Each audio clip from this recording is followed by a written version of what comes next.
ये question NEET 2024 का है. The statement of the problems is in a vernier callipers n+1 divisions of vernier scale coincide with n divisions of the main scale. If one main scale division represents 0.1 millimeter, the vernier constant in centimeter. Vernier constant निकालना है. तो सबसे पहले concept जो इसमें use होगा कि what is vernier concept, vernier constant. तो वर्नियर कांस्टेंट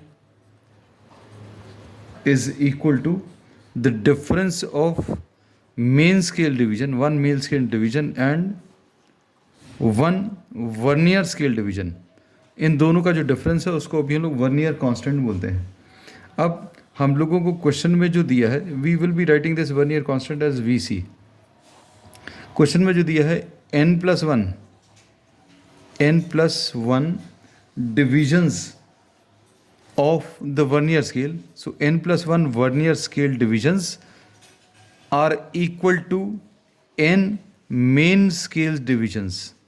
हम लोगों ने शॉर्ट में लिख दिया, ये वर्नियर स्केल डिवीजन है, ये मेन स्केल डिवीजन है.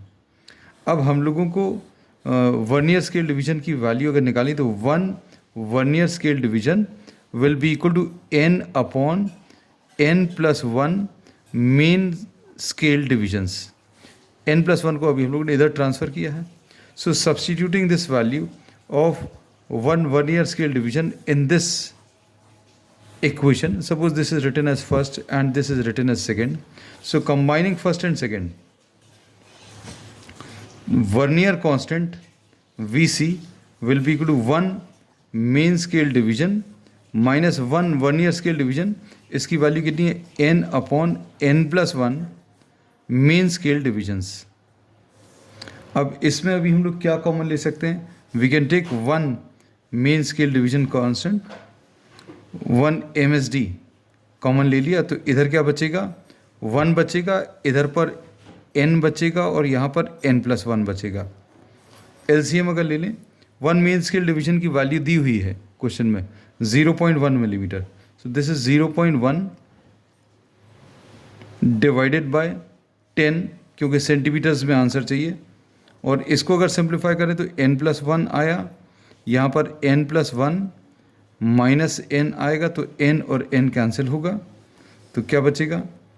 This will B 0.1 upon